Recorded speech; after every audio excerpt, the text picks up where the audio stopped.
We are stronger when we connect. 2020 has been a year of unpredictability and change.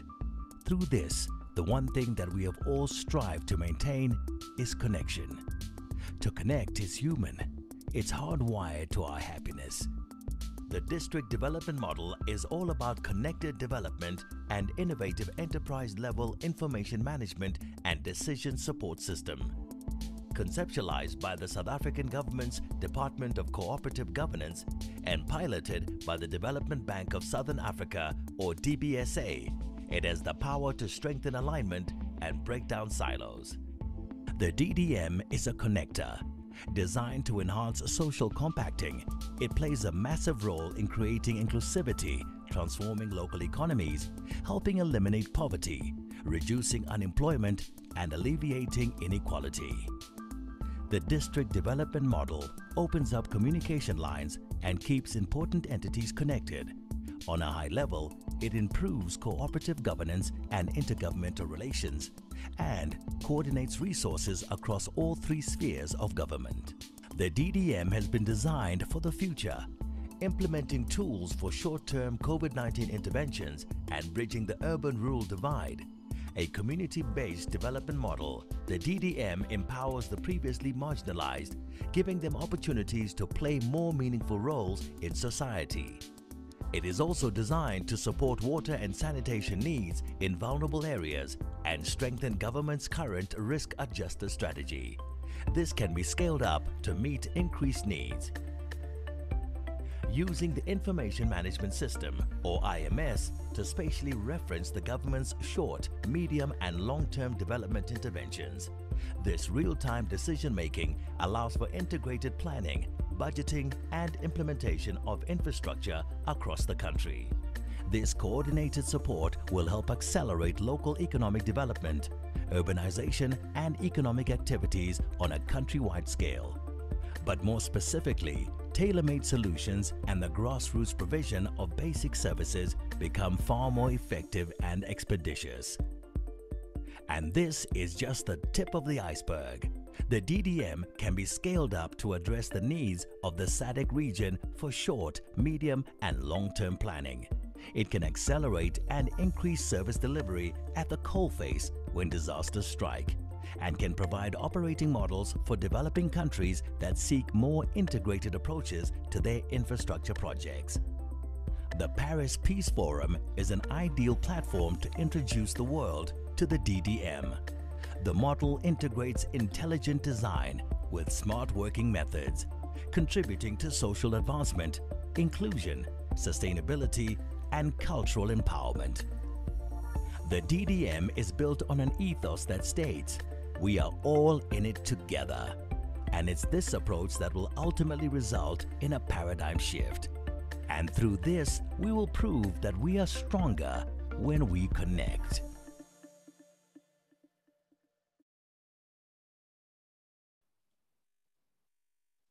Good afternoon, everyone, and welcome to today's webinar focusing on Government's District Development Model, or DDM. I'm Shannon Derejo from Creamer Media Events. Thank you for taking the time to join us. The DDM was approved by Cabinet in August 2019 with the view to address the dire state of our economy and high levels of poverty, inequality, and unemployment among South Africans. The DDM is intended to alleviate disjointed planning, budgeting. The DDM is intended to alleviate disjointed planning, budgeting, and implementation across the different spheres and entities of government to address these persistent socio-economic challenges by developing one plan and one budget processes, which seek to increase the efficiency on how government resources are utilized. Today's webinar will be hosted by the Department of Cooperative Governance in association with its implementing partner, the Development Bank of Southern Africa, or DBSA. Please note that the Q&A function has been enabled, so please post your questions into the Q&A box, which you'll find at the bottom of the panel on your screen. We've disabled the chat function for the time being, so please be sure to use the Q&A for all your questions. The webinar is being recorded and a copy will be sent to you later. We're also streaming it live to the polity.org.za YouTube channel. Today's webinar is being moderated by Mr. Chucheka Mshlongo, Head of Local Government at the DBSA. But before I hand over to him, I'd like to introduce you to Mr. Chwene Rampele, Group Executive of the Infrastructure Delivery Division at the DBSA, for the welcome address. Over to you, Chwene. Thank you so much, Shannon, and to everyone who has contributed to putting this dialogue session together. I think as you played the video earlier on, it's just one way of connecting with the thousands of people that will be joining us, and I think it resonates well to say, and jointed, together we can really be in a position to do more and achieve. I think from our side, on behalf of the Chief Executive Officer and Managing Director of the Development Bank of Southern Africa, Mr. Patrick Clemeni, we extend a warm welcome to the Director General, Ms. Avril Williams, with your executive management. And to our speakers, again, Ms. Williams, Mr. Themba Fosi, Prof. Skippers, we say welcome to you into the webinar, and looking forward to thoughtful input. To the audience or participants, we extend our humble appreciation for honoring us with your presence. Without you, this webinar would really not necessarily prevail. But ladies and gentlemen, we are hosting this webinar at a time when, as a country and the world, are confronted with the brutality of COVID-19 pandemic. It calls for the nation with its people and institutions to work together and employ all the necessary artillery, intellect, resources to fortify the fight against the virus and strengthen the economic and health well-being of our beloved people of South Africa and the continent. The DBSA with COCTA and the Municipal Infrastructure Support Agency have been involved in implementation of short and long-term interventions to counter the impact of COVID-19 on the vulnerable communities in the identified hotspot areas. And that took a form of the provision of portable solar-powered boreholes, water tankers, restoration, existing boreholes, and repairs of pump stations. That has been part of signaling a way of us having to contribute towards mitigating for the pandemic. And we continue also to focus on the financial state of municipalities and the disproportionate distribution of planning and project preparation capabilities. And that is in view of mitigating the impact of COVID-19. For that matter, we believe the program management units established in the provinces will make significant impact in shaping the capacity needed to achieve municipal revenue growth, infrastructure planning, preparation of projects, thus giving an opportunity for government and private sector to collaborate. It is our pleasure to partner with the Department of Cooperative Governance and Traditional Affairs in hosting this important public engagement on the district development model. The advent of the district development model is opportune for working together to change the lives of our people to the better through quality service delivery. Secondly, the advent of this model basically begins to point us to work together to grow our economy, critical to address the pandemic of unemployment, poverty, and inequalities. And further, it actually points us to work together to build resilient and vibrant communities that participate in local government affairs. You will agree with me when I say that as South Africa, or as South Africans, we have to roll our sleeves and work together, especially at the local government level, to ensure that our people receive essential basic services needed to advance the socio-economic progress.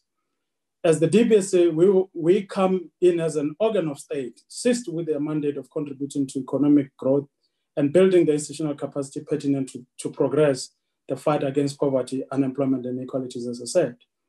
Our commitment remains to be the trusted partner that the state can count on all the time and know we will make delivery happen. The DBSA has a long track record of supporting government programs in the rollout of national initiatives. And for an example, we have rolled out the development of the renewable energy independent power producer programs. We have done the accelerated schools infrastructure delivery initiative aimed at improving the learning outcomes and bringing access to education. We have further dealt with matters that relate to the development of student housing investment partnership, which is basically around the, increasing the student housing. And on the other side, we have, made strides in terms of the rural electrification programs in the rural KwaZulu-Natal. These are some of the kind of, evident, practical things that particularly happened, and that has actually driven our country and made a shift in our economy. It is for this reason that the DBSA accepted the appointment as the implementing partner on the piloting of the district development model by COCTA in order to develop a programmatic system which ensures that government operates effectively by adopting the one plan, one budget, intergovernmental approach. This will ensure fair and equitable distribution of services to some of the country's most marginalized districts. On that note, in 2020, the DBSA partnered with government to implement the 100 billion infrastructure fund. It is important for me to mention it at this point in time because this infrastructure fund instrument is strategic fit to achieving the vision of the DDM. Our ability to mobilize private sector to invest in the country's infrastructure is central to any economic recovery plan. So in this regard, we believe that the infrastructure fund is going to really be quite a very critical instrument in advancing the economic development of this country. We support government's call for greater alignment, coherence, and consolidation in getting our economy back on track and creating job opportunities for our people at a local and district level. The development of one plan and associated budgets and execution plans will localize government and strengthen government proximity to the people. On behalf of the DBSA, I would like to thank COCTA once more for the opportunity of sharing with you the key facts and milestones around the DDM and what essential value-added services it will bring across the three spheres of government. We trust that the dialogue will be engaging and effective in inspiring you to support the vision of DDM and ensuring that South Africa achieves the desired development impact. On that note, Shannon, I want to thank you for listening, and then thank you so much.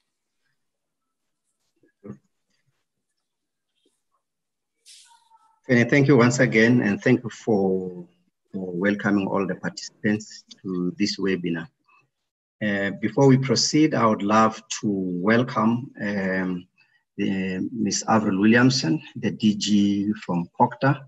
She's going to set the scene for this engagement by giving us a presentation and an update on the rollout of the district development model to date. DG Avril, it's your turn to talk to us. Thank you.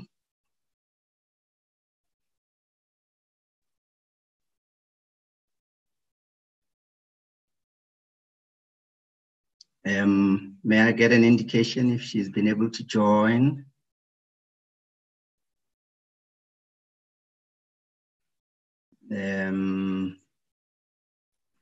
Shannon, are you by any chance? I can see she has joined the proceedings, but I'm not sure if she's available on the computer yet.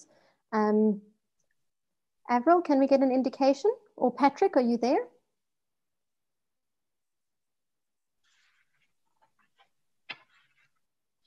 Doesn't seem that she's been able to join just yet. Tucheka, would you perhaps like to move on to the panelists and we can come back to the DG once she's ready? Okay, cool, thank you.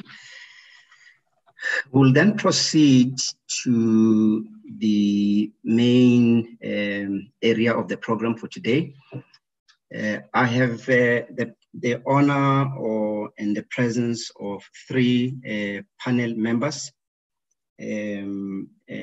Mr. Themba Fosi, who is the Director General, the Deputy Director General at National COCTA, Dr. Tracy Ledger, who is a Senior Researcher at the Public Affairs Research Institute, and Professor Louis Kiepers, who is the Professor at UW School of Governance.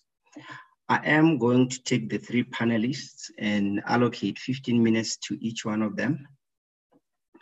As my colleague Shannon has indicated earlier, participants can post their questions on the Q&A area. In the meantime, we will unfortunately not be able to answer all the questions. We will get the opportunity to respond to some of the questions that participants would raise.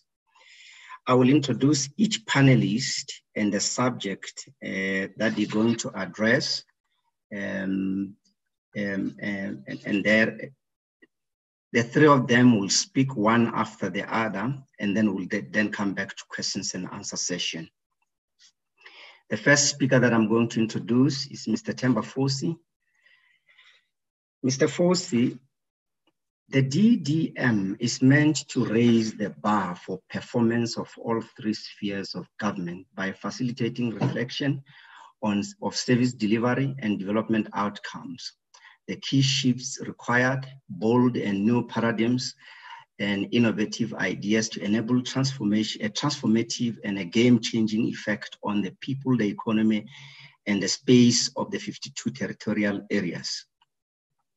Considering the persistent levels of underdevelopment, poverty, and inequality prevalent in the country, and the variable development track record of government over the last 26 years or so, in your opinion, is this virtuous intent of the DDM program realistic and achievable? How will a programmatic approach to cooperative governance and intergovernmental relations practically assist in this regard? The participants will want to hear your opinions on this matter. Mr. Fosi, the stage is yours. Please proceed. Thanks. You are muted. Thank you. Okay. Am I audible? Yes, you are. Please, go ahead. Okay. No, thanks, Chucheka, and good afternoon to my fellow panelists and all the participants in this webinar. And thanks to the organizers overall of this session. I think the context that you've given in terms of the questions that you've asked, Chucheka, requires that I think one starts by explaining, firstly, the context of the DDM in terms of the constitution and the legislation. So DDM is not really one of the many local government programs that have been tried and tested before. It is predicated on the Constitution in terms of Chapter 3 of the Constitution on Cooperative Governance, and also Intergovernmental Relations Framework Act. And that act, the object of that act provides for a coherent government for the Republic, effective provision of services, monitoring and implementation of legislation, and realization of national priorities. And if you look at Chapter 3 of the Constitution, it defines the principles that should guide how the three spheres of government must work together in providing for this coherent or cohesive state action in municipal spaces. So the DDM is basically an operational model that provides for a programmatic way of how the three spheres of government can coordinate their efforts in responding to the perennial sort of challenges that we're facing as a country in terms of the triple challenges of poverty, unemployment, and inequality. And how it does this is guided by three important principles. Firstly, it's the principle of people-centered development. People-centered development, it basically means that we need to create and build more functional and livable spaces in terms of villages, towns, and cities. And creating these functional and livable spaces requires that we invest in the right places, informed by the demographics and the spatial trends of these areas, and ensure that we create these integrated communities where we're able then to unlock economic opportunities, social, cultural, that responds to the needs of those communities. And the second principle is a principle of specialization. Specialization is basically about accounting and translating programs and budgets of spheres and departments and map them into spatial locations. So national departments must account for their budgets and programs and investment in specific spaces. It introduces a special logic in how we respond to the realities and challenges that our people are facing. The third principle is a principle around reprioritization. Reprioritization is basically the process of reviewing and changing plans and budget to realize these desired sort of physical and integrated impacts in the 52 spaces. So when Cabinet approved the district development model, it also approved that we should coordinate all of government in the 52 spaces. The 52 spaces are made up of the 44 district municipalities and the 8 metros. And we talk about district spaces, we're not necessarily just referring to the district as an institution. We're talking of the geographic space overall in terms of the district space, because that's the space that where our people live. And if you want to respond to the challenges of the triple challenges, we need to understand the challenges on the ground. So the DDM, what it does, we start by developing a profile. The profile, it's a comprehensive state of development of each of the 52 spaces. It's informed by a comprehensive set of indicators from the understanding the population of that district, poverty levels, education levels, crime, health status, the infrastructure needs of that space. So it's a very comprehensive, it gives you a comprehensive set of the state of development of each district. But it also goes beyond that to look at the endowment structure of that district. What does it have? What opportunities and potential of each of those districts, its competitive advantages, and how it links up with the neighboring districts, how it links up to the economy, the provincial economy, and also the national economy, including beyond the borders of South Africa. So that profile, it basically constitutes a baseline which all of government must plan. So all the plans of the 3 spheres must be informed by the same data and evidence of the extent of the challenge that we have to respond to as government. And the second point that the DDM is introducing, it's a one plan. The one plan, it's meant then to express clear commitment and budgets of all of these 3 spheres in terms of what needs to be done. So if you take any district, the extent of unemployment, poverty, the one plan will then express what contribution will local government be making in relation to that, what provincial government and all the different sort of sectors of at national level, what contribution are they going to make in relation to that? On the infrastructure, you can look at all the different areas. But the one plan, it's meant to be also express a long-term view.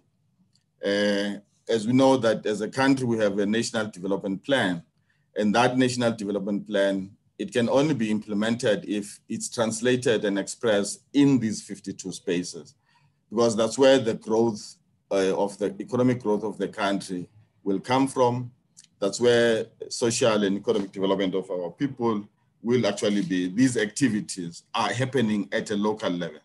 So these 52 geographic spaces become the critical sort of points and convergence of all of government in responding to the realities that our people are facing.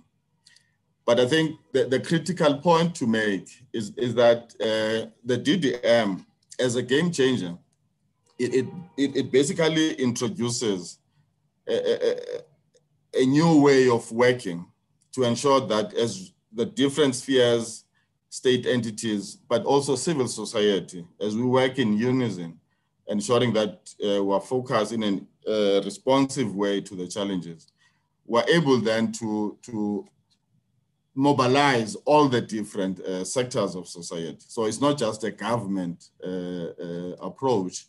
When the cabinet approved the DDM, it also approved that we should pilot it in 3 districts, OR Tambo, Waterberg, and eThekwini. And in the engagements that we've had with these districts as part of the piloting, We've also engaged various stakeholders, business, youth, women, different sort of sectors of civil society, so that there is a shared and a common set of objectives that we can all agree to, that expresses the kind of a future that we want to see in these spaces. And interestingly, that when we were engaging with these pilots, so if you look at, we take OR Tambo as an example, the paradox of OR Tambo, it's one of the top 10 poorest districts in the country, but it's also a district that is very rich. It's a jewel of the Eastern Cape in terms of the potential agriculture, tourism, and the oceans economy provide. If you look at agriculture, it contributes only 2% to the GDP of that district. So it has a huge tracts of land, vast tracts of land, but there's not much sort of agricultural activities that are taking place there. You look at the oceans economy, pristine and unspoiled beaches, that nothing much is happening. The potential of tourism in terms of the natural endowment in that area. All of these cannot be unlocked by that district alone. You need provincial government to clearly say what contributions are they going to make. Your key sector departments, agriculture, tourism, environment, fisheries, all these departments are critical to assisting and working with that municipality in unlocking that potential. But also you have communities, which is the important point when I talk about people-centered development. When you talk about unlocking these economic opportunities, you then also need to look at how are these economic activities going to generate benefits to local communities. How are small businesses in that area going to benefit from the agro-processing opportunities that will come with cannabis in that area, from tourism, the oceans economy. But also you have expressed through the one plan, there's a common set of objectives that are shared by all of us as the three spheres of what needs to be done. There are clear budget commitments to what needs to be done for the plan of that district. And the private sector and different sort of civil society formations that are located in that district also have a clear sense of what future they want to achieve in that district in terms of turning the opportunities. So that's a very critical sort of new approach that the DDM provides.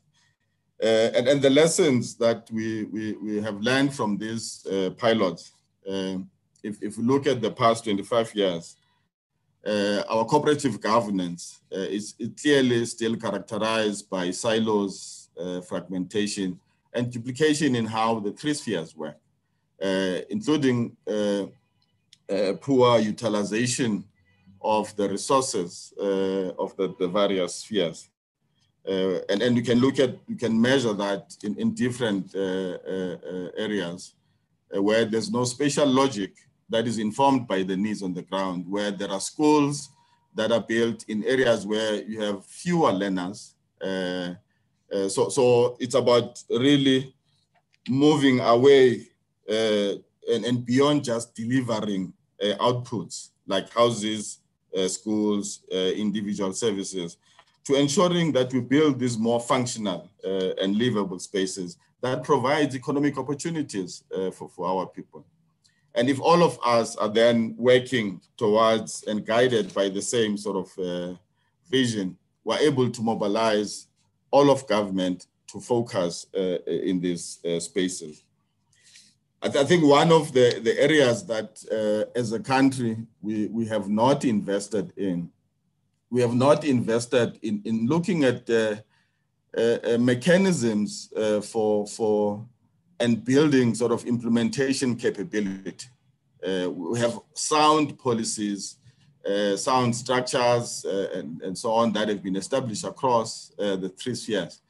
But the implementation capability has not been unpacked to a level of saying, this is how we need to plan as the 3 spheres. This is how the budgets must be aligned, which is why it's important for the DDM that when we're talking about integrated planning, integrated budgeting, and spatially coordinated implementation, it expresses all of what government needs to do.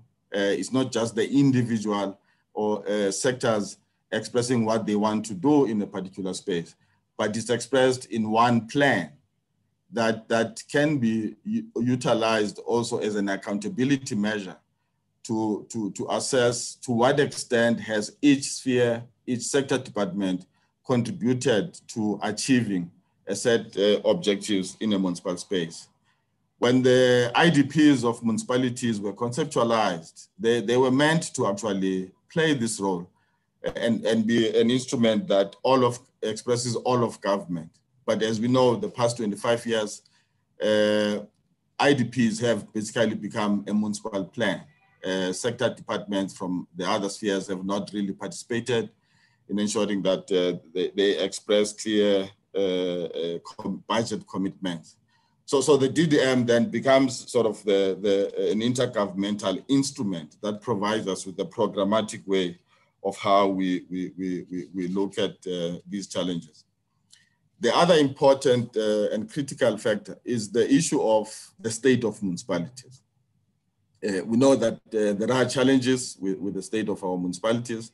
And one of the approaches that through the DDM that we have adopted in the pilots, we have also, in addition to the comprehensive profile that I referred to earlier, we have also done detailed diagnostic studies to look at the institutional capacity and capability of these districts, particularly in the critical areas of performance, financial management, infrastructure delivery.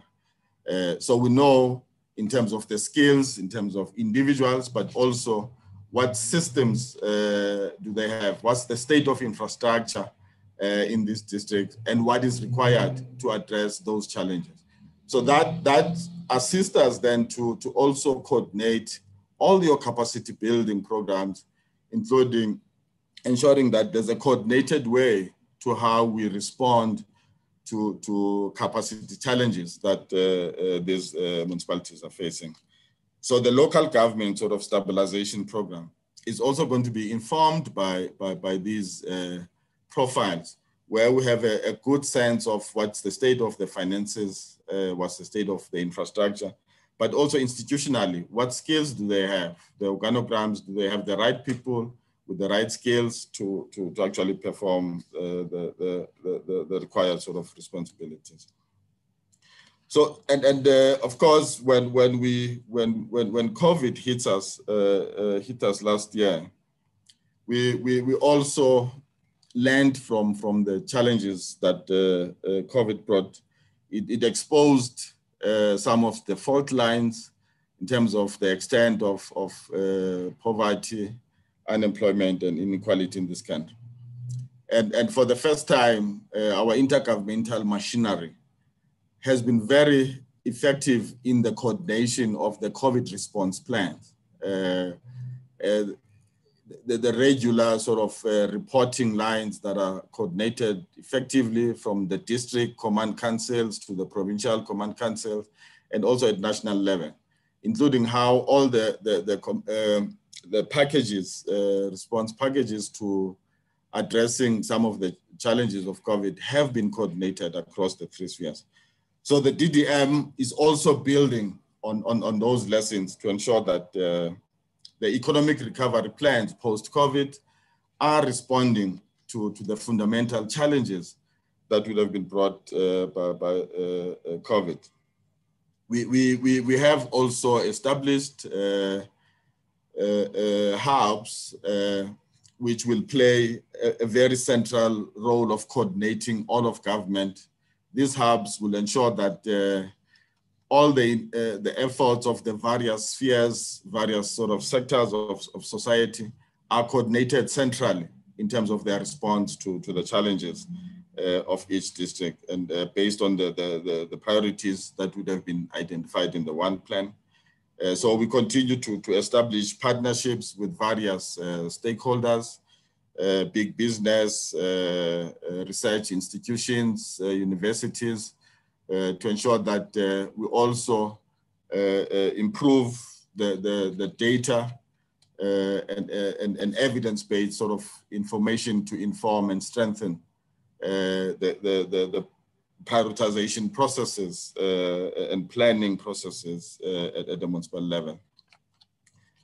And I think, Chair, lastly, we will continue as the department. This is the first round of these one plan, so it's the first generation of the one plan. And then in the context of the start of this program, we want to focus on ensuring that we look at catalytic projects that are going to anchor our response to the impact of COVID in terms of responding concretely now to the socioeconomic conditions, deploy sort of labor-intensive interventions in terms of infrastructure rollout, but also begin to look at concretely community-based economic development initiatives that provides opportunities for our people through support for small businesses, creation of cooperatives, support to child and women-headed household, so that we also move away from just the macro focus on debating economic concepts to actually translating these concepts into opportunities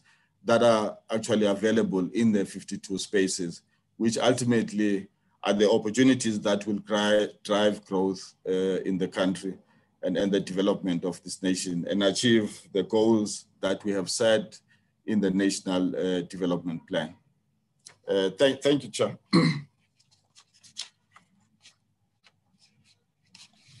Thank you, Themba. Thank you. And thank you for being pointed and just being within the time itself allocated to you. I once again want to remind the participants that I'll proceed to the next speaker. I am receiving a lot of questions already, Themba, and comments that I'm going to share with you later, and you can respond at the appropriate time. I'm now going to take Dr. Tracy Ledger. Dr. Ledger, the one plans that Themba has already referred to in his presentation as one of the key instruments of the DDM implementation must be based on credible processes, engagements, information, data, and studies. There should be objective reliance on the best available information as part of the rapid yet well-considered decision-making and planning. What is generally understood by evidence-based planning? And does the public sector have the requisite internal capacity to really deepen and institutionalize evidence-based planning and decision-making in the intergovernmental system in South Africa to bolster the development impact? Dr. Ledger, based on this question, the stage is yours.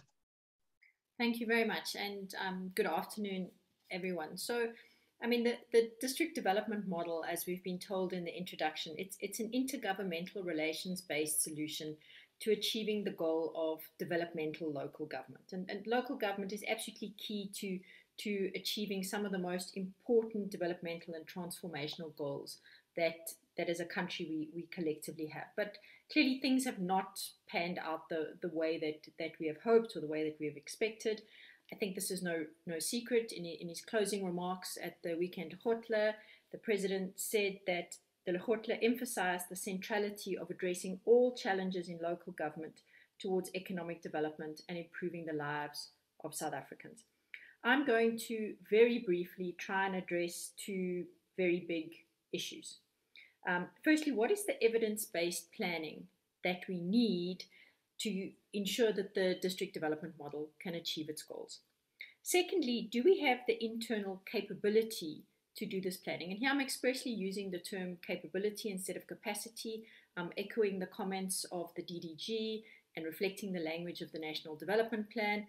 Capability forces us to think about the context within which capacity is applied. And so it's often a much more useful way of understanding the challenges that we face. So the real question is, do we have the capability to produce good and relevant plans?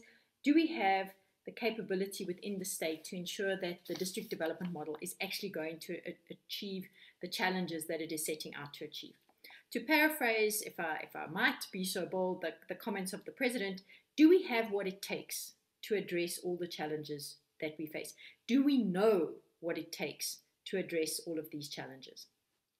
Now, in respect of evidence-based planning, the general understanding is that you need accurate and detailed information, which is the evidence, in order to develop good plans.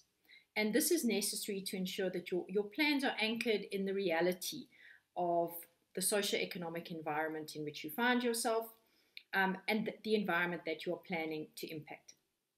But the main purpose of this evidence is to enable effective decision making. That is, the information on its own has no intrinsic value.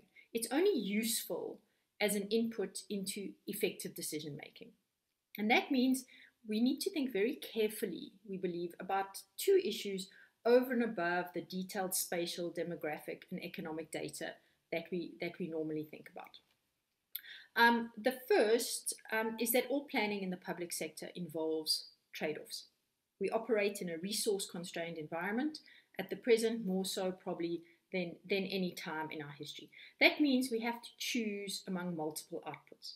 We can't afford to deliver everything. So how do we decide what to deliver? Because when we decide to deliver something, at the same time, we're deciding not to deliver something else.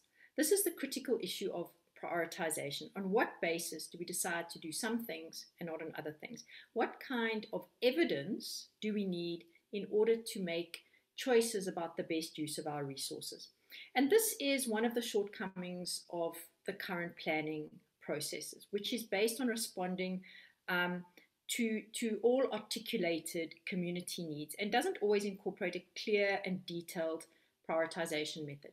So you might have a community in one ward and they have a particular set of priorities. There are clearly things that they want. And then you go to the ward next door and the community there would like you to deliver other things. So how do you choose what you are going to do and what you're going to do? The result at the moment is that many municipalities, especially smaller municipalities that have limited resources, they try and do a little bit of everything to try and meet everybody's requirements and demands with predictable results. Now, this problem is probably going to be compounded. So instead of trying to balance the interests of 10 wards, we're now trying to balance the interests of 40 or 50 wards. So we need to incorporate a clear evidence-based model of prioritization. And very importantly, this needs to be transparent so that communities understand I am not getting the thing that I articulated as the priority in my community, but the reason for that is that something which I now understand is more important. So that the community who wants a community center is then part of the decision making to understand that actually we need to invest that money into long-term water infrastructure or sanitation infrastructure. So it's really important that we can manage communities' expectations by making this prioritization model much more transparent. The second set of evidence is one that's generally in short supply across the entire state and in many countries. It's the information that can tell us in a clear and detailed fashion why some programs achieve their goals and why others do not. This is evidence of causality, evidence that will tell us if we choose these inputs and these activities, we will have the greatest likelihood of meeting our goals. This is exactly the kind of evidence that we need, what works and what doesn't work. And we desperately need that evidence in order to ensure the possibility that we are actually going to achieve our goals. We need to have the ability, the capability to undertake this critical analysis of causality. If I do X, Y is the most likely thing to happen. We need to increase our understanding of what makes things work or not work and then be able to make decisions about resource allocation based on what we know about what works and what doesn't work. And that brings me to the central issue, that is of the internal capability required to produce the kinds of plans that will move us towards our collective goals. Drawing up evidence-based plans of the outputs and outcomes we want to achieve, no matter how good and detailed and relevant and prioritized they are, is in fact only one part of a comprehensive planning process, although we all think of it, many of us think of it as the entire process. No matter how relevant and good the list of outputs and outcomes that we want to achieve, no matter how good the evidence we've used to come up with that, it is all meaningless if we cannot actually implement it. And here I want to underscore what the DDG has said about the importance of implementation capability. If we cannot actually implement these plans, then all we will have is a very big pile of paper. And it's a very well-known South African mantra. We have wonderful policy and plans, but we don't implement them. The critical point here is that we need to plan for implementation. We need to have detailed plans for exactly how we are going to achieve our selected goals and outputs. Who is going to do what, especially in a district development model? Who is responsible? Which organization, which individual is responsible for doing something? By when are they responsible for doing it? What systems and processes and technology do we need to ensure that we move in the right direction? That's the kind of planning that we seldom do. We've got in South Africa this just do it mentality across the state, that all we need to do is produce a good plan detailing all the things we want to achieve, and then these things will appear. Most importantly, often we don't pay enough attention to the capability of the state to actually implement our plans. What do we actually need to get things done? And so we don't plan to make sure that this capability is in place right from the very start, not a couple of years down the line. We have to plan to make sure that we have got what it takes to achieve our goals. So my closing remarks are that in my assessments, the most important gaps in capability that we need to address are in the implementation of the plans that are produced under the DDM. We need to critically start thinking of implementation as an integral part of the planning process, not something that happens after the planning process, but something that is specifically incorporated into the planning process, not something that magically happens after the fact. And if we don't plan for this effective implementation, if we don't plan to improve the implementation capability of the state, then we will never address our challenges. Thank you very much for your time.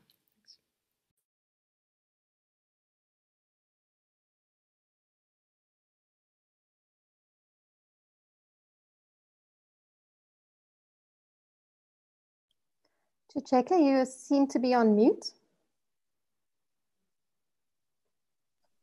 Yeah, I was on mute. Thank you very much. Thank you, Dr. Ledger. I want us to proceed to the last speaker, and then we'll come back again to take a number of questions that I already see have been posted.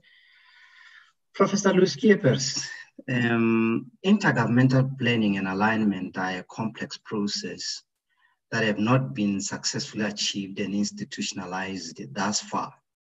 Furthermore, over the years, there have been many attempts and processes to align the plethora of plans, including spatial targeting approaches, which have yielded some variable success. Is the shift in focus from the alignment of the plans to joint planning, as advocated by the DDM and the DDG of COCTA today, attainable? If so, how can this be best orchestrated? The stage is yours, Professor Schiepers. Thank you very much, Chucheka, and good afternoon from my side as well. It's an honor to be part of this dialogue session this afternoon. I used to have a boss that said, the day that I can write a report is the day I can write a report on the back of a matchbox. And I think we've got the verbal version of that today, because in 15 minutes we've got to say such a lot of things. So it's important that we prioritize in what we have to say. I want to start off by reading to you two paragraphs.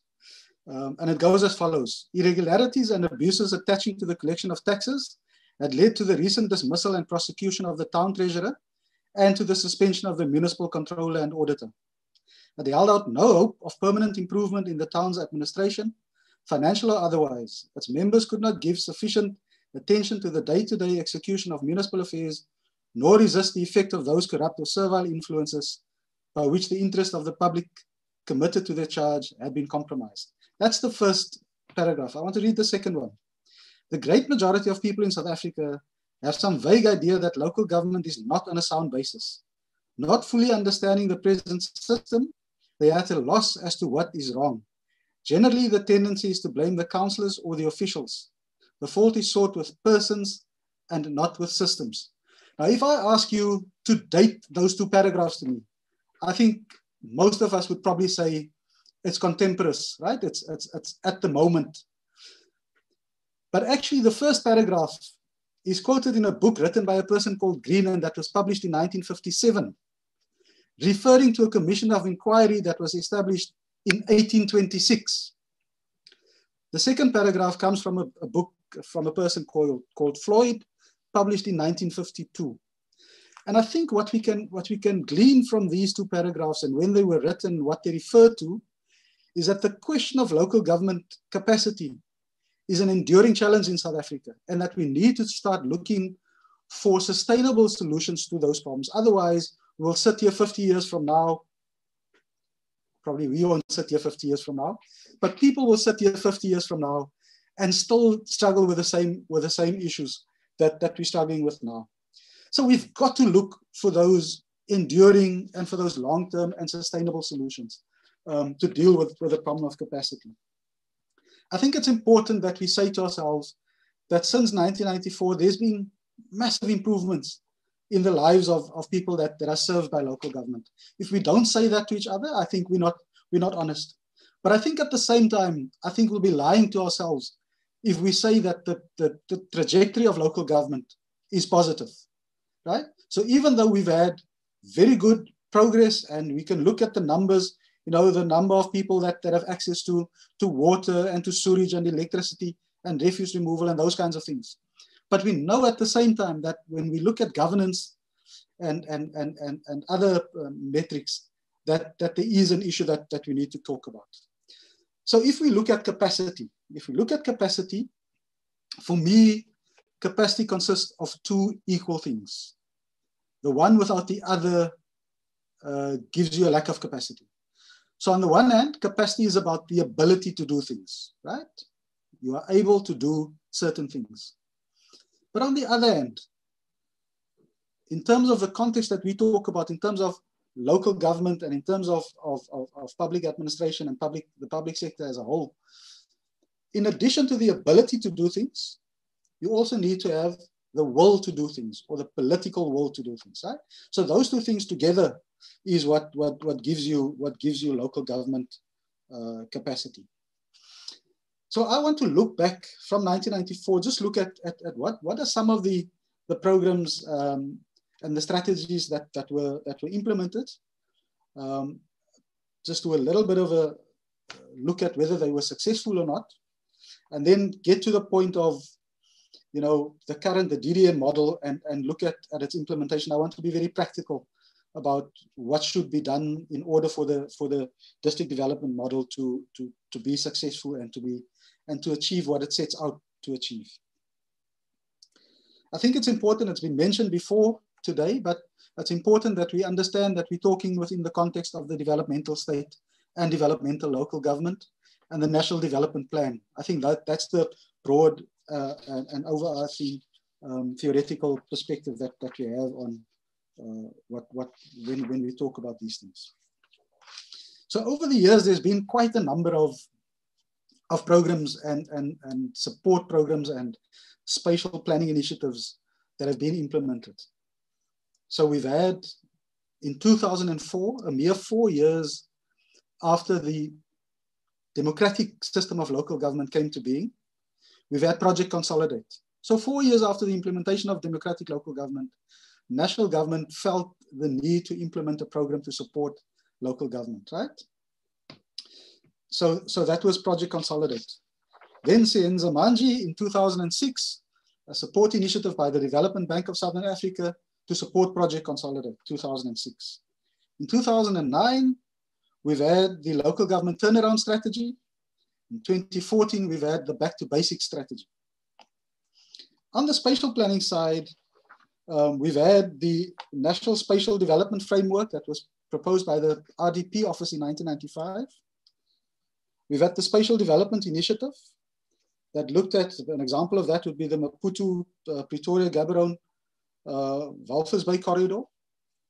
And then we've also had the National Spatial Development Perspective. So there's been a number of attempts over the years. But if we look at, whether these strategies and plans and attempts were successful, I would say that there are a few things that stand out in these things. The one is that over the years, there's been incoherent planning and budgeting and implementation. So even though there's been efforts at different levels, there was not this comprehensive and overarching and working together in terms of the efforts aimed at improving the local government system. From a local government perspective, now that's where I come from. I'm a municipal official in my bones. I think most municipalities will tell you that we struggle to get provincial and national departments to participate in our IDP processes, in the municipal planning processes, right? To meaningfully participate. Where they do participate, you often find lower level staff that are being sent and without real mandates to participate fully into those, right? The other thing that we often find is that, and this is especially linked to when you find new office bearers coming into office, is a change in strategy and priorities. So there's a lot of short-termism that is happening. We do not, commit ourselves over the long term to a particular strategy or approach. So we change that all along. There's a one-size-fits-all approach that we can also see throughout the time, right? Tracy spoke about this to a large extent now, but there's not always been evidence-based planning and implementation. And often there was a lack of a development logic within those things. So having said all of that, I think we can say that the local government system as it is at the moment faces a few challenges. I want to just mention four. I mean, there are others, they're more than this, but the four that stands out for me is the following. One, it has a very complex legislative environment. There are some writers that have spoken about the strangulation of local government and not the regulation of local government, right? For me also, the demarcation of local government is an issue. There's this whole, and I know that I swim against the tide in terms of this, but this notion that bigger is always better for me is a problem. I think sometimes the way that municipalities are put together, sometimes the way that they are demarcated leads to a lot of challenges in the municipalities. We know that the fiscal and financial capacity of most municipalities is a problem. The ability to raise the revenue that is due to them and to then utilize that revenue properly, I think is an issue. And then lastly, the skills and capacity of local government, political and administrative leadership, I think is also an issue that needs attention. So now I want to come to the district development model. I'm not going to spend too much time on it. It's been said already. I think DDG Forsey has explained to us what the district development model is, but let me just say a few words on that. It's an operational model, right? So it's not a pie in the sky. It's something that needs to be implemented. It's an operational model for improving cooperative governance aimed at building a capable, ethical and developmental state. Straight from the Constitution. It's nothing new. It should have been there from the adoption of the Constitution. These are the things that underpin our system of government and the way that the three spheres of government should be working together. The question is, have we had the implementation protocols, and have we had has our strategies and our plans really taken a notice of these constitutional requirements? I think the DDM brings us there. It allows us the opportunity to make practical what the Constitution says about integrated government, right? A very important part of the district development model is you know, this whole notion of that there are three critical components: people, economy, and space, and that we need to bring those three together in what we talk about. It's about people, it's people-centered, but you cannot talk about improving the lives of people without looking at the economy and without spatializing what it is that you want to do. So that's important. A key change in the DDM as opposed to previous models and previous strategies is the move away from alignment to joint planning. I think that's critical and that's key. Now we need to talk about what joint planning is. And joint planning, just like strategic planning, is a concept that has come from the military environment and that we've brought over to the civilian environment. So in joint planning, right, what we do is we bring different groups together to address a common enemy. And the common enemy in the South African context is the triple challenge of unemployment, poverty, and inequality. So the joint planning approach says, let's bring all our resources together and not align our plans, because if we align our plans, it means that we've got different plans and we're just trying to make them fit together. But let's rather jointly work towards identifying what the things are that we should do in order to address that triple challenge that we face. So the one plan is that tool that brings joint planning to life in the DDM. All actors, local, provincial, and national, will, in the one plan and one budget process, will jointly determine what the long-term strategic framework is that will guide investment, service delivery, and development in each of the geographic theaters of the DDM. And this should result in more efficient resource allocation and implementation.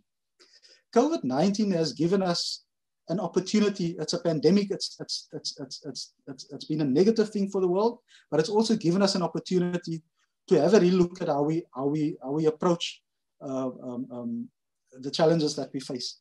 And we've worked on approach to that. And we say that addressing COVID-19, but then also addressing all other challenges that institutions and that countries face.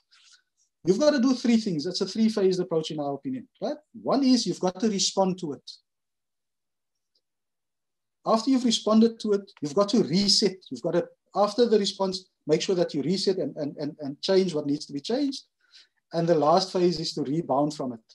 In other words, to learn to after you've responded and you've reset, to take the lessons and rebound and get into a better space.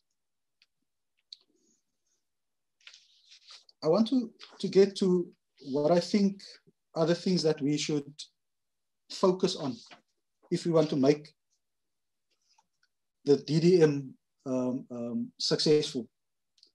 The DDM provides us with a national strategic framework, but it should be adapted to the practical realities of each of the geographic spaces in which the DDM will find expression. If we're going to have a one-size-fits-all approach, I think we're going to repeat some of the mistakes that we've made before, right? I think it's important that we ensure that the capacity, and remember I said this is the ability and the will, is available to ensure the successful implementation. We must also work towards a national compact to insulate the approach from change as soon as a new political leadership is installed, right? I think for me that's critical. We must make sure that we do not, change our strategies and our plans going forward all the time. It's important that we put in place proper IGR protocols so that all the participating institutions and individuals understand their respective roles and what is expected of them. We must ensure that the one plans get expression in our budget and our performance agreements, because otherwise, like Tracy said, we'll sit with a pile of paper meaning absolutely nothing. I think that's important. It's also important that we track spatial impact over time so that we can see the progress and so that we can see where we need to improve or change what should be done. The long-term vision should be underpinned by short and medium-term action plans. And we should have continuous monitoring and evaluation that underpins all of this. Then also what we need to focus on or need to ensure is that we're adaptable. So as the environment changes, I think we're all aware of the fact that we live in challenging times and in environments that change a lot. We need to be adaptable in that respect. And then the last point that I want to make, if we want to make the DDM a successful, get successful implementation, is that we make sure that we are on the cutting edge of technological advancement. So we bring the technology into the space and we make use of it. I mean, drone technology is one of those things that I think will assist us in terms of improving the evidence that we have. If we just see how drones, for instance, now make, improving our spatial information better. It allows us to see how the spatial or the spaces that we work in change over time, for instance. But that's important that we remain on the cutting edge of that technological environment. I think the DDM model, in closing, provides a lot of opportunity to improve the overall ability of the state. Local government is important. I had a speaker in previous times. He's unfortunately passed away last year. Speaker Ibrahim Nakadin that used to say, local government is not only the sphere of government that is closest to the people, but it's also the sphere of government where the people are closest to government. So if we get local government to work properly, I think we'll move far to get the state to be perceived as more successful by the people that we all jointly serve. Thank you very much, and I look forward to the questions that will come. Thanks a lot, Chicheka. Thank you, Professor Louis. We've come to the most important part where people are closer to the panel and the panelists. It's now the people that are now talking to the panelists. And I have a set of questions that have been raised by the participants. I will not be able to answer all of them, but I want to read a few of them and ask you as panelists to attend to them. And I'll use my discretion to distribute the questions. If you don't look at me, I choose you as the panel. So some of the important questions that are being asked, Themba, are, there is an emphasis of moving from alignment to joint planning. The question that is being posed is, what behavioral or cultural changes are required to make these changes? Is there a baseline assessment available of where the different departments and spheres of government stand at the moment? I'll ask that, Themba, this question I think is directed more at your emphasis around the DDM being moving away from alignment to joint planning. Where is government standing at the moment? Where are the spheres of government standing at the moment? What cultural and behavioral changes are required to migrate and to move into the new way of doing things? The second question that is being raised is, so Dr. Ledger, you have made, and this is what Professor Skippers has also made emphasis on, implementation capability of government does seem to be a serious handicap. What will change with the coming in of the DDM? What is required of the DDM to address the implementation capability of the state, especially local government?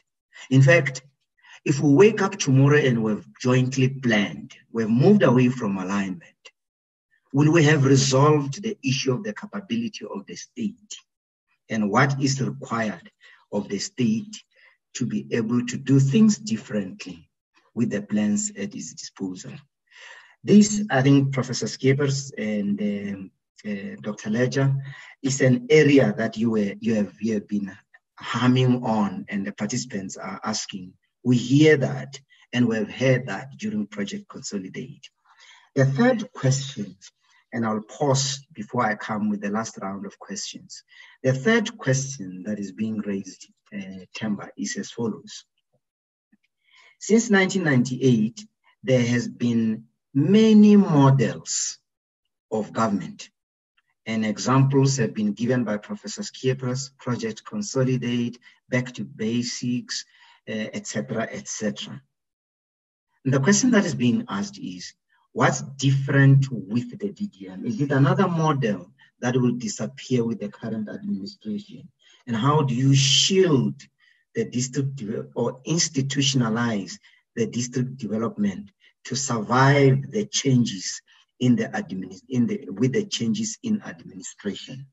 I'll pause on these questions and then I'll come back with a few set of questions. And please, panelists, feel free that if Themba starts and you have a view on any of the questions, step in. If I see you not stepping in, I may come from time to time to invite your opinion so that it's all engaging. Now I'll start with you, Themba, if it is fine by you. Yeah, no, thanks, Chuchaka, and thanks for the questions. I think the first question and the third question, to some extent, are related. I'll try and respond to both. One of when looking at the lessons of the past 25 years and the challenges of silos and fragmentation and duplication in how the three spheres implement their program, what is coming out very clear is that the success of the DDM cannot be dependent on the will of sectors, whether they want to cooperate or collaborate. And then one of the areas that we're addressing as part of institutionalizing the DDM is to ensure that DDM finds expression in the planning instruments, in the budgeting instruments, and overall the coordination sort of implementation. So we've had discussions with Treasury, DPME, to ensure that from a planning side, the frameworks that are issued to department in terms of developing their APPs, their annual performance plans, the principles of spatial sort of logic and spatial budgeting, it's incorporated there. So that when they account in their APPs, they are also forced in terms of how the system functions to account for that. And also Treasury in terms of spatial budgeting to ensure that departments can actually, in terms of the budget frameworks, it's incorporated in those. So the idea of institutionalizing is to ensure that the DDM is institutionalized in the instruments that are already utilized for addressing planning, budgeting, and implementation. When it comes to implementation, we are currently developing regulations in terms of the IGR Act, Section 47, where the minister has powers to regulate the alignment or integration of plans across the three spheres. And then these are measures that we're putting in place to ensure that the implementation is just not left to sector departments. And then overall, if you institutionalize it in those instruments, it then begins to change paradigm, it begins to change behavior and the culture of how we do things, because it becomes a legislated requirement of how you need to do things. But secondly, in relation now to the third question, of course, the point that I made up front was that the DDM cannot be seen as one of the many programs that were implemented previously, which were targeted at local government. So if you look at the evolution of the local government system, those programs were meant to actually deal with the challenges at the time. So if you talk about Project Consolidate, from establishment of local government in 2000, there were immediate challenges that were identified. So these interventions became part of the evolution of the system of local government, but they were not really meant to provide a coherent framework of all of government that forces all of government to work. So they were targeted specifically in local government. In fact, even the key areas of focus of those programs were largely the key performance areas of municipalities. But with DDM, it's a different approach because firstly, it's predicated on the Constitution and the IGR Act. And then secondly, what is different is that it looks at the whole system. It's not just about local government. How do you ensure that all the three spheres, including sectors outside of government, work in a more coherent way around a common set of objectives that we want to achieve? The IGR Act provides for protocols, as Prof. Indicated, and the one plan is going to be a compact, which will be regulated. That one plan is going to be regulated, which will express, it will actually form a basis of an accountability framework for the spheres in terms of their budget commitments in relation to the priorities that are identified. And I think it's important to make the point that so Themba, just on that point, what comes first? Is it regulation, or are we proceeding with the one plan processes before regulation is in place? If the success of the joint plan is dependent on compliance based on the regulations that would have been put in place, what comes first? I think what we are doing, so when Cabinet adopted the DDM, the President indicated that we don't have the luxury of time to wait to amend legislation, introduce new policies, and so on. So we're implementing the DDM as we're flying. So we're going to fix this plane as we're flying, and we're drawing lessons also as we're implementing. So some of the points that I'm making, these are instruments that are going to be implemented as we are implementing, introducing the DDM. The monitoring and evaluation, there are systems that we're putting in place that will ensure that we're able then to monitor and measure sort of impact. But of course, this is the first phase of this development of the one plan. So 2021 will be the first sort of generation, first generation of the one plan. And as we, in the outer years, we will learn from that and improve as we go along, look at areas that we need to strengthen. And yeah, I think let me stop there. Maybe just the last point on my side on the implementation capability. And I want to agree fully with both the panelists, Tracy and Prof. The implementation capability is not just about the skills of the individuals. So you need to look at overall the institutional capability also, whether there's right systems. So one of the challenges, infrastructure delivery, just the management of the planning for infrastructure, managing your supply chain processes. What systems do we need to put in place to facilitate such processes? But of course, it's important to have the right people with the right skills, so that then the other systems that you need to put in place provides an enabling environment to achieve your set objectives. Thanks. Okay. Thanks. I think I would be asking Tracy and Louis to also bias your response if you're going to deal with the same question around the state capability. What needs to be done?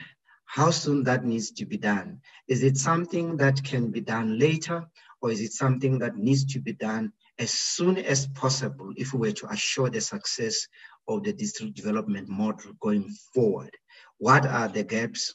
What are the structures? What are the institutions that need to be put in place? Yeah, thank you. I think that, the question was about, you know, will the joint planning address the issue of implementation capability? And the short answer is not necessarily. I think there was a very, very interesting study that was done that involved a very large group of countries over a multiple period of time by people from the Kennedy School of Government.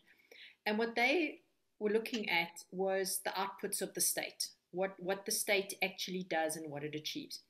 And what they found is that actually policies and plans have actually got very little impact on what gets done and what doesn't get done. In fact, states that have got exactly the same policies, their ability to do things based on that policy varies from 0% to 100%. So the critical issue is the functionality of the state, not the plan itself. So this is why it's absolutely imperative that we think about implementation capability right from the start. And unfortunately, we've got a bad habit of focusing on the plans, and we think about implementation capability when things start to go wrong. And we literally cannot afford to do that anymore. We have to, and it's not just about money, it's about the expectations of communities that have a legitimate expectation that the state is going to act proactively to improve their lives. And we need to address those things. And when we look at this idea of implementation capability, as the DDG says, it's not just about skills, it's about the entire structure within which this takes place. Obviously, yes, individual skills, but not just individual skills in context, in relation to what the organization actually needs. So I might have a lot of clever qualifications. I'd have no chance of running a water department, for example. I don't have the skills that are appropriate to what is required in that circumstance. Political will is an issue. The nature of the political administrative interface, the relationship between political officials and administrative officials, and how that impacts what gets done and what doesn't get done. The structure of an organization, the spatial structure, the demarcation, systems and processes, as the DTG says. I mean, we've worked in I think probably more than half of the municipalities in South Africa. And a lot of the time when we go to very poorly performing municipalities, it's not that everybody there is lazy or unqualified or corrupt, but they are trying to work in a structure that actually doesn't allow them to do their work. Basic things are neglected, like filing. Nobody wants to talk about filing pieces of paper because it's boring, but actually it's absolutely essential to being able to manage a complex organization like a municipality to have basic administrative processes in place, but we don't pay attention to that. The issue of organizational culture is really important. And once again, I think we tend to focus too much on issues on, everybody must be ethical in that, but there are other things that are important. We need to create genuine learning organizations. And a learning organization is not a place where everybody's on a course all the time. A learning organization is a place where people can learn from failure, where people can learn from things that doesn't work, where everybody in the organization is not terrified that if they own up to something that goes wrong, they're going to lose their jobs, but where when things don't work out, this is an opportunity for everybody to contribute to the organization. We need to create this kind of culture where everybody is involved. I mean, we all know you can go into a little municipality, there'll be the people that's sitting at the back there, they've been there forever, they know what goes on in that municipality, but nobody ever asks them what they think about how we can improve the municipality. We don't empower the people in the municipality. So implementation capability is an extremely complex issue, and it involves working in a cooperative relationship with the people in the municipalities. My sense is, yes, we all understand that there's corruption, we all understand there are things that are going on, but there are also tens of thousands of people that are genuinely trying very hard to do their best under very difficult circumstances. And sometimes, we need to stop shouting at them. Tracy, can I just say, as a former filing clerk in a municipality, thank you for that. I think that's very important. Listen, I don't have a lot to add. I think both Themba and Tracy have said very important things, but just one or two things from my side that I want to add. For me, one of the key shifts away is something that Themba also referred to now. In the previous iterations of strategies and support plans and so on, It was always about provincial and national government looking at the capacity of local government. It was never a question of the capacity of the state as a whole to look at things, right? And what I see in the DDM and what excites me about it is to say that, listen, it's not about local government capacity. I've been involved in a few Section 139 interventions in my life. And every time I tell people, you know what, it might be the local government that has failed, but it's indicative of the whole of the state that has failed, you know? And I think that's important. If we get to that point where we say, when we talk about capacity and capabilities, it's about the system, it's about the state as a whole, and not about local government, because local government is only part, it's only a cog in that bigger wheel. And we all need to understand that. I think this whole question, and it's coming out, I've seen Minister Mtunu now has come out with this whole professionalization framework. I think that is crucially important. It's important that we professionalize the public service, and I include local government in that. By professionalizing the public service, I think we'll move a long way towards insulating public sector officials from undue political influence. Right? We work in a system where there's political supremacy. It's the elected representatives that hold the mandate of the people. I think we must understand that. But within the constitutional system, those elected representatives must not be able to exert undue influence on officials. And unfortunately, that happens to a large extent. So if we professionalize the public service, I think that's a way of moving towards that point. I want to just finally just say this point, and Tracy, you raised this, and I think this is crucial. Our appetite for innovation and our appetite for making mistakes and learning from those mistakes. I think we need to improve that appetite. At the moment, we almost, so I'm sorry, Chair, but we're scared of making mistakes, because if you make a mistake, it can be used to get rid of you. And what that means is that we do not explore and get to new ways of doing things, and we get stuck in the old ways of doing things, because we're so scared that we'll make a mistake. So that appetite for innovation and doing things anew and looking at new ways of doing things, for me, I think that's important. If we can infuse the state with that capability and with that capacity, I think we'll move a long way in terms of improving things.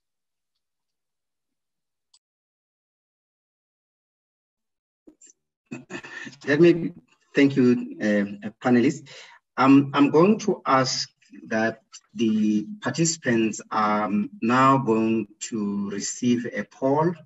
Please respond to the poll. We will give the outcome of the poll at the end.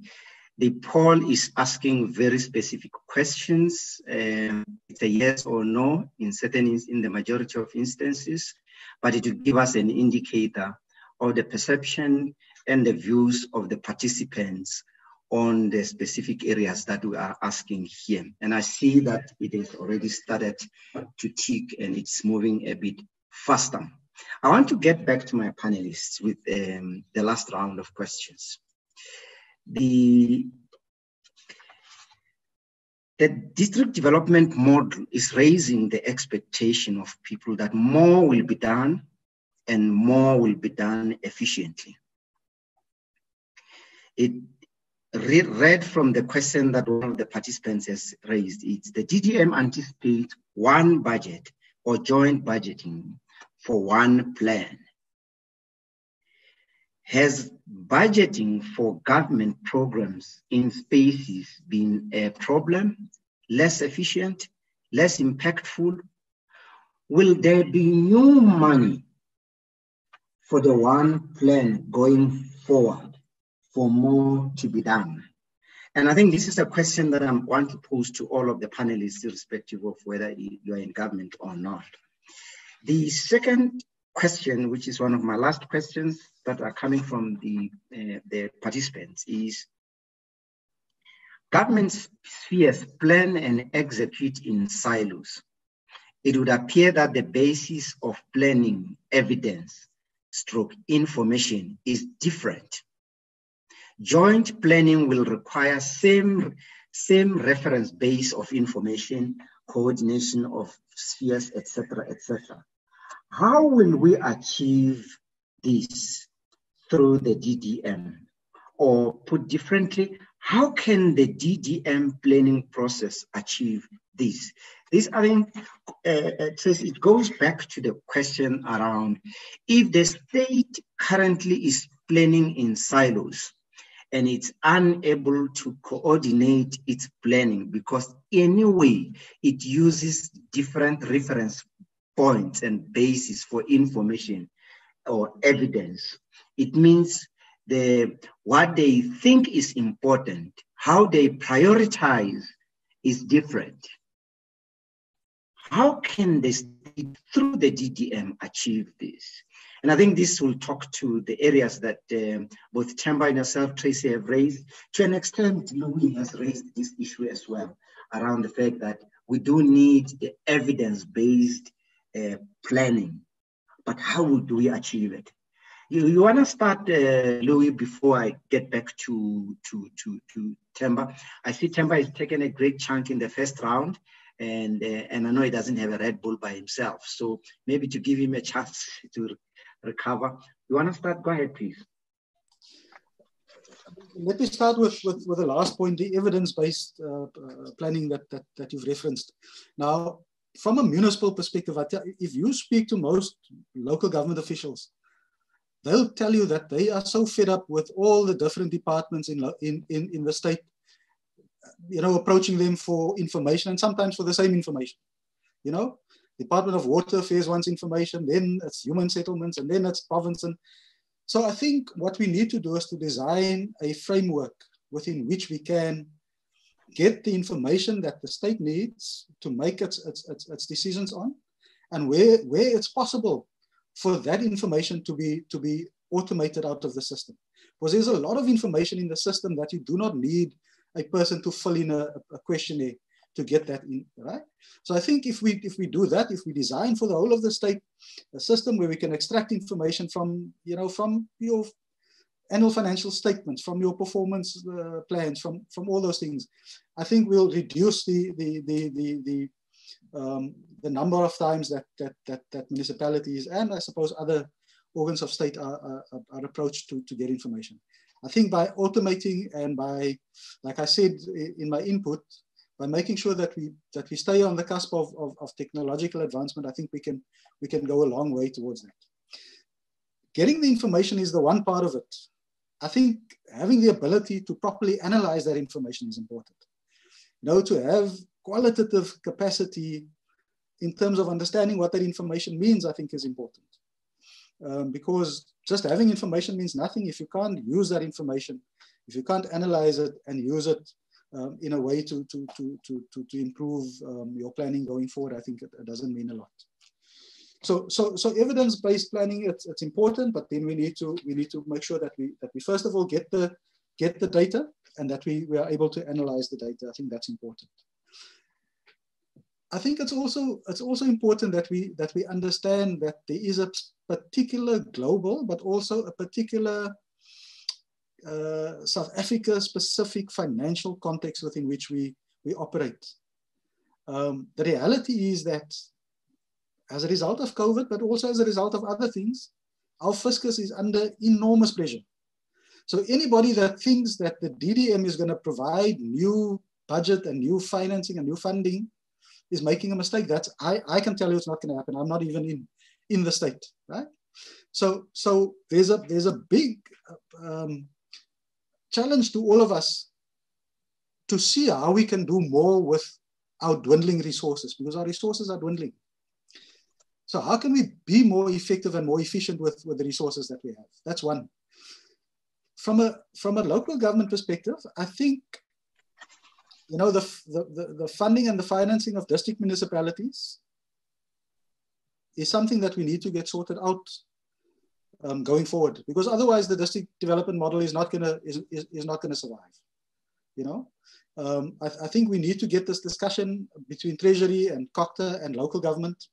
We need to get this thing sorted about what are the sources of financing of district municipalities, and then on top of that, how do we make sure that there is a a system of transferring into districts that do not perhaps have the economic potential that the others have. Because otherwise, I think we are doomed. Otherwise, we're not going to get to the point where we have proper implementation, and we'll have skewed implementation. So in districts where there's economic potential, there'll probably be positive growth, but in other districts, they'll lag behind and so on. So for me, I think that's also an important part of what we should be looking at. Chicheka, I'm going to stop there for now. Thank you. Thank you. Tamba and Tracy, I do want you to also address the issue of there are so many institutions on which different levels of government rely on information. So you talk Statistics South Africa, you talk universities, you talk CSIR, you talk about so many credible institutions that have different sets of information. Will this situation change going forward?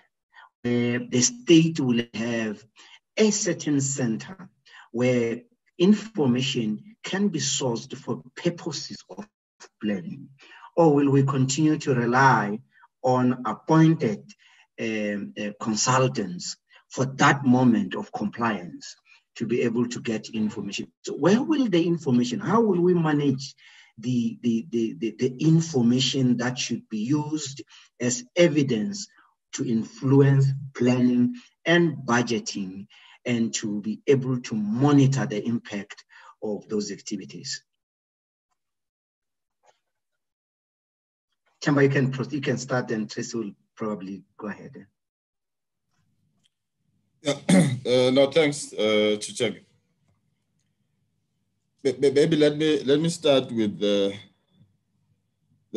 point that Louis raised on the new money, and just give sort of examples. And I agree, DDM is not bringing new money. But I think what the lessons of the past 25 years have taught us now, it's how we have not been efficient and effective in utilizing the current allocations. And I think this is where we need to focus on. Just to give you examples, when we're looking at national programs that are implemented in the pilot site in one district, we identified about 5 departments that were providing training targeting the youth with a budget of over 100 million. So 5 departments, they're all targeting the youth. They're not talking to each other. And all of them, if you look at those training programs, it's all about certification of the youth, just giving the youth certificate.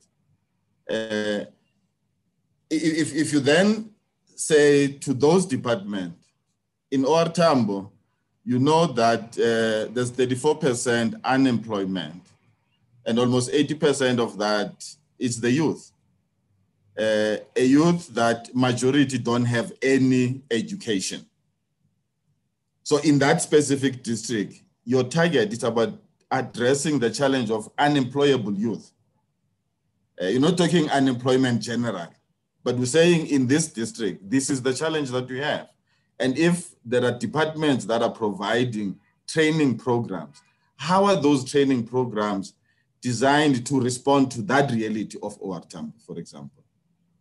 Let me give you another example of water. There's always been a view that there's challenges of water in OR Tambo, and there's this Umzimvubu Dam, which is a very big project, which was going to solve all the water challenges of OR Tambo. When we went there with the minister, and the Water Research Commission presented the research report that showed that there's so much underground water in that district. But there are no projects or plans on how you tap into that. So the focus has been on this big Umzivu Dam that was going to resolve all the problems. So if you then look at these and say all the departments that have grants for infrastructure delivery related to water, how do we use those grants in that district. So the allocation, working also with the municipality, to say, how do we then look at small schemes that can begin to provide water to the people, instead of waiting for this long-term big project that is going to require a lot, it's going to be more expensive. So the issue of the DDM not bringing more money, it's about how we improve how we plan in the system currently. There are a lot of resources, but it's how we utilize the current allocations. But if we're working on the same set of objectives, we're then able to also say, how do we utilize these resources to achieve the particular objective? And I think that the issue of, I mean, just to emphasize the point raised also of the evidence-based sort of decision making, the success of the DDM is dependent on credible data. And the profiles, we've worked with Status A, we've drawn from various sort of research organizations and universities to look at how do we improve the credibility of data. So these profiles will be living documents that will be continuously be updated to ensure that they give us the extent of the challenges that we're faced with. So you know in each district, what is the extent of poverty, extent of child and woman-headed household, the levels of unemployment, youth unemployment. And this is the data that must actually be utilized by all spheres. So one of the challenges when it comes to spatial planning, national departments, they do their own spatial analysis of that municipal space. The province also does its own analysis of that spatial space, including the municipality in terms of its own SDF. So you have three interpretations of what is important about the one space. And it's driven by what each sphere or each sector determines as a priority. So when it comes together now, the municipality will say, this is where we want to put human settlement. And the department will say, no, they've identified a different space. Economic opportunities are not closer to where people are living because of how we plan. So this is the importance of then all of us using the same baseline in terms of understanding what the challenges are, but also in terms of the joint plan to say, this is the plan that addresses infrastructure as it relates to water, sanitation. We're all working on the same plans. All our grants are consolidated, are integrated to respond to the specifics. And I think the issue of data, it's a critical one. I cannot overemphasize that one. But let me make this point also, Chichaga, that DDM is not a panacea for all the ills of local government. And I think we must accept that. So there are other interventions that are required to deal with the other aspects that can improve the overall functionality of the state. But the DDM, it provides us with a model and an operational approach and a programmatic approach to begin then to identify some of those glaring sort of blind spots which we need to deal with. But the model itself, it won't address all the political problems, for example. But the political problems are a problem which needs to be addressed as part of this. The electoral cycles, we are dealing with that. In fact, as I've said, that the one plan, it's meant to express a long-term view, which will go beyond the 5-year electoral term. And each administration, when it comes in, they will look at how they contribute to that overall sort of plan. But they're not going to be changing all the priorities all the time, which is what has been happening now. Because there is a clear long-term plan, and it's not just a long-term plan of the municipality, it's a long-term plan of the state as a whole, which is aligned to achieving the national development goals. Thanks. So if I can just quickly there, Check, I actually want to answer a question that you sort of asked. at the beginning, and reflecting on both what Louis and Temba said, and that was the issue of community expectations, and the issue that there isn't going to be more money. In fact, the state is very resource constrained, which means that prioritization, choosing what to do and what not to do, is going to be a very important issue. And how do you manage choosing not to do things against community expectations? And this is something, that I think is perhaps not as well addressed in the current planning process, particularly the IDP process, as well as it could be. We have these consultation sessions with communities, and they say, we want A, B, C, D, E, F, and everyone behaves as if they're going to get it.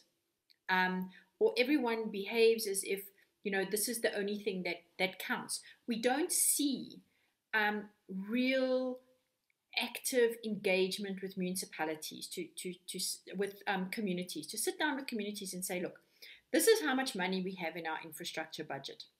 Okay, yes, you would like to have these things, but actually, we want to, explain to you that actually we need to make a big investment in our water infrastructure or our sanitation infrastructure, so that in 3, 4, 5 years down the line, community members are not stupid. They can understand the value of these things, but we never take them into our confidence and say, you know what, this is actually what we need to do, so that in 3 or 4 years' time, there is water coming out of the taps. We've only got so much money, whatever. This process where we go to communities and say, tell us what you want, and then act as if we're going to deliver it, and then 5 years later we haven't, and then we're surprised that everyone's like fed up about it. We need to have a different way under the current circumstances of taking the community into our confidence and sharing information with them and saying, this is the reality. These are the decisions that we're going to make, and take people along so that there is ownership of this. This isn't just about ownership of one plan by national, provincial, and local government. It's about ownership of the plan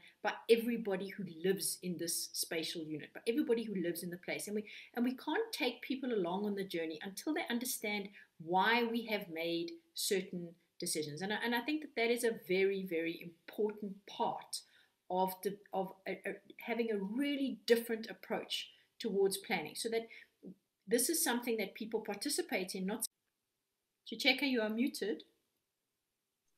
Sorry, I was saying that we're about 10 minutes away from the end of the session. There are yet a lot more questions that have been asked by participants.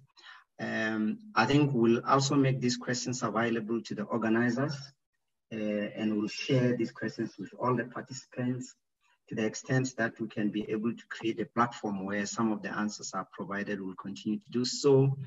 But I want to propose that we probably close the question and answer session at this point, and thank the panelists for making your best to address some of the questions that have been raised.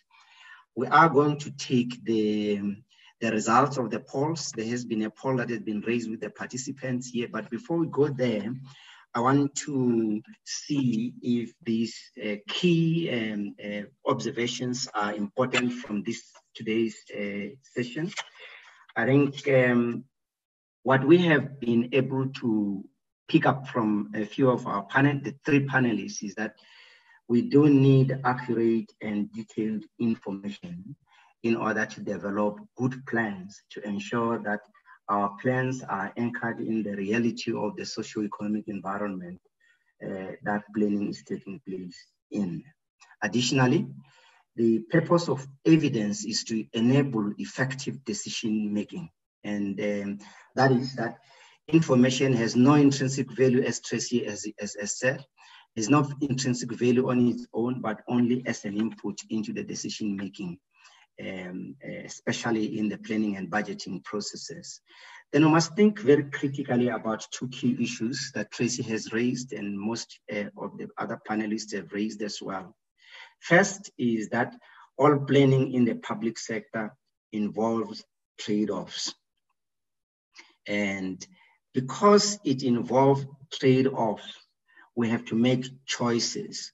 And this is critical for our prioritization.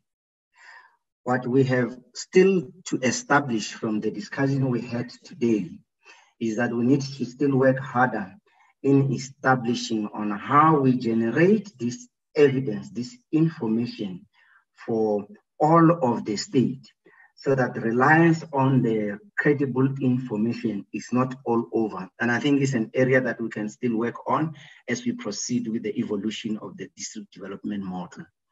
The second point is obviously that the set of evidence that we need is the information that can tell us in a detailed and objective fashion why some programs are more important than others and why others cannot be preferred, and how we communicate based on evidence to the affected communities why certain programs will make a better impact than some. We also have picked up in the conversation that the critical point is that we need to plan for implementation. We need to have detailed plans for exactly how we are going to achieve a particular goal. Planning for implementation and how we are going to achieve what we intend for seems to have come out as a very important theme in the conversation today.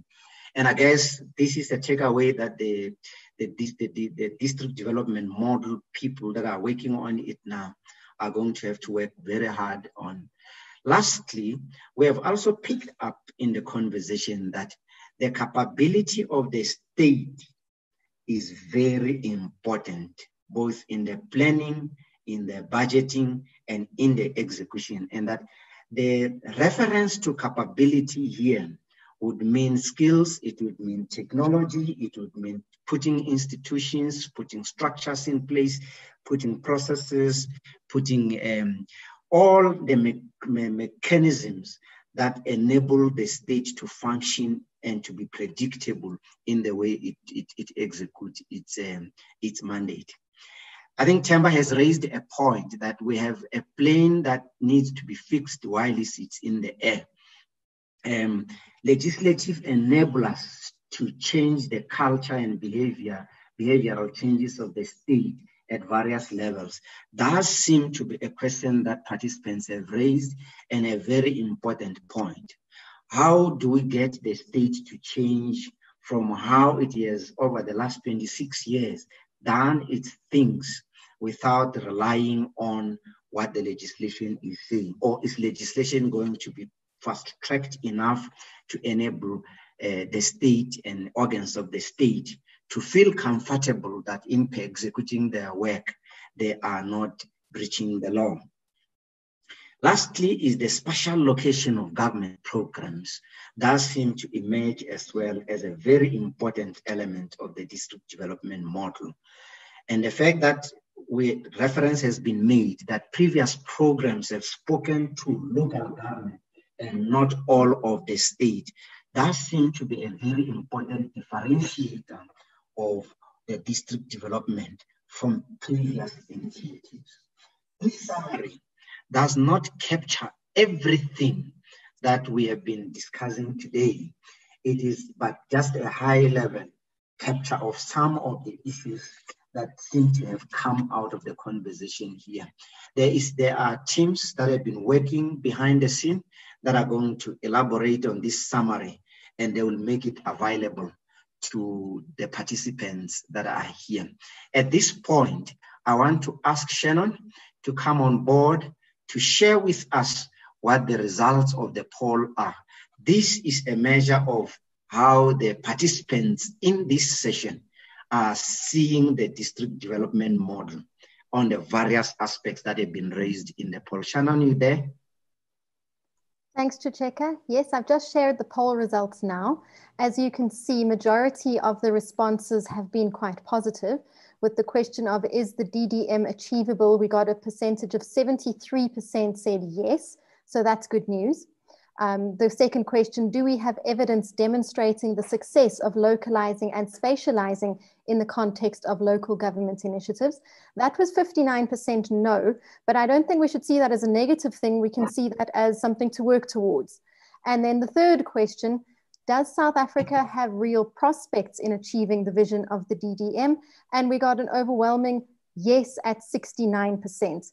So I think this is quite positive, and I think our panelists have given good indication of the DDM for the government. Thank you, Shannon. To the panelists, I think the results are a better indicator of the fact that you have elaborated on the various aspects and have created the confidence in the system that the district development model does seem to create a hope for the future. At this point, I want to ask Xavier Mcmaster. Xavier is the head of the Program Management Office of the District Development Model. He's been listening very attentively. The failure and the success of the district development model means he and the team that is involved are in a space where they are watching and listening if they are taking the right direction in directing the program. Xavier, I want to ask you to pass a vote of thanks, first to yourself for making this to happen, and secondly, probably to everybody else as you may elect to do so. Thank you very much. Xavier, your chair. Thank you, Chucheka. I think the poll is also making us end this particular dialogue session on a very positive note. But colleagues and friends, I'd just like to express our sincere gratitude and appreciation. Firstly, to Mr. Chwene Rampele for his opening remarks on behalf of the DBSA, and his emphasis on the importance that the bank places on its role as an organ of state and trusted partner of government to meaningfully contribute to economic growth and building state institutional capacity to tackle the pervasive challenges of poverty, unemployment, inequality, and underdevelopment in our country. I also just want to apologize on behalf of DG Avril, who had some connectivity challenges, but we will definitely share input with you, which would have provided quite a comprehensive scene setting around what is the current implementation status of the DDM and what are the next steps and vision for the DDM going forward. To our esteemed panelists, Dr. Ledger, Professor Skeepers, Mr. Themba Fosi, thank you so much for your well-considered, insightful, and thought-provoking contributions. I think your participation in this dialogue has contributed immensely to its success. To our moderator stroke program director, Mr. Chucheka Mhlongo, thank you for your professional and proficient steering of this afternoon's proceedings. The organizing team, led by Desiree Mojanaga from the bank's Communications, Marketing and Events Unit, colleagues from DCOC, the PMO, the Knowledge Management Unit, and Engineering News, who really worked tirelessly behind the scenes to make this event a success. Thank you for a job well done. Colleagues, our data shows that around 1,300 participants dialed into today, and this gives us immense confidence and I think a good platform to build a community of active citizenship and public service by regularly engaging with you, seeking your insights, and to keep you updated on the DDM developments as we progress. I'm sure you'd agree with me that this is no small task, but it will require a consistent, collective, and relentless effort to socialize and institutionalize, to align, and to bring everyone on board across all three spheres of government, civil society, development partners, the private sector, and media towards our common vision of building a better and more prosperous country and life for all our communities and our people. Just to let you know that we are currently reviewing all the comments and suggestions that you've made during the build-up of this event, as well as the questions that you posted on the Q&A that we could not answer today due to time constraints, but we will definitely use those ideas to engage more and to sharpen our implementation pencils. I promise you that this is not just another dialogue. This is an engagement that opens many other opportunities for collaboration to get things done so that the people of our country can feel and see the tangible difference that the DDM is making in their everyday lives. Thank you for your support, and thank you for sharing this important engagement with us. Remember, the DDM team is only a phone call and email away. Please do keep the conversation going on social media and digital media, and hold us accountable to our commitments. Till next time, keep well and keep safe, and let us heed the call of observing all the COVID-19 protocols at all times. Thank you and goodbye. I will hand over to Shena. Thanks so much, Chucheka. From Creamer Media Events, I would like to take this opportunity to thank each of our panelists for joining us today, and thank you to the attendees for taking the time to join this webinar, as well as for sending us all your questions and comments. I hope you found it enjoyable and informative. The recording of today's webinar will be sent to you in due course. Thank you for your time. Stay well and goodbye.